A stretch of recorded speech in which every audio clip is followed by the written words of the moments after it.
mapalad kapag may car ka, kaya lang magastos naman. So andito tayo ngayon sa car cleaning. Dito lang to sa may Almawali. Yan guys, so, si Gray nililinisan na naman. So habang siya ay nililinisan, nagkakarakti ako. Isang inumin na sikat dito sa Middle East. So ito guys ang ating ginagawa ngayon habang nag-aantay tayo kay Gray. Ayan. Diba? Sinabon na siya, binanlawan na.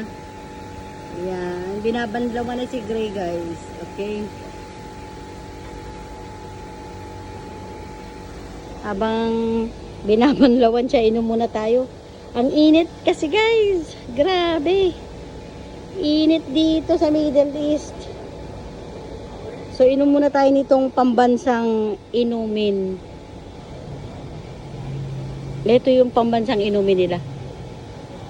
Andito lang ako sa labas, napakainit, yan o. Sobrang init. Dito guys, parang may piyesta lagi. Lagi silang may ganyan sa kapihan nila or sa mga karakter nila. Siya nga pala guys, update ko kayo kay Gray. Kanina pinapalitan ko siya ng filter sa AC niya or aircon na tinatawag. Kasi ang buga ng init niya ay mainit na. So inisip ko na kailangan linisan yung AC, pero hindi siya nilinisan kasi okay pa yung loob, kailangan lang palitan ng filter. So pinalitan yung filter which is for real dito. Pero sa atin syempre medyo malaki na yan kasi iba yung currency nung real sa peso. So yun guys. Pagkatapos na nagpapalit ako ng filter, eto naman guys, pinupunasan na si Gray. Kasi kanina inanlawan na siya eh. Yan. Pinupunasan na ngayon siya. Pakikintabi na siya guys. Yan.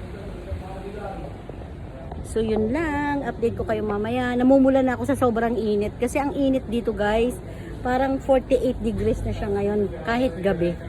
Kagagaling ko lang sa trabaho. So ito yung sinasabi ko. Mapalad ang isang tao na may sasakyan. Pero sa isang banda, meron din siyang disadvantage kapag wala kang pera. Hindi mo siya mapapagawa lahat kung ano yung sira niya. Yun lang guys, update ko kayo mamaya. Ayan guys, pinapakintab na yung gulong ni Gray. Yan. Nilalagyan na siya ng kintab. O diba taray, kintab na. O. Pinupunasan. Parang tao rin itong sasakyan na to. So guys, ayan na, shiny na siya. Nilagyan na siya ng pang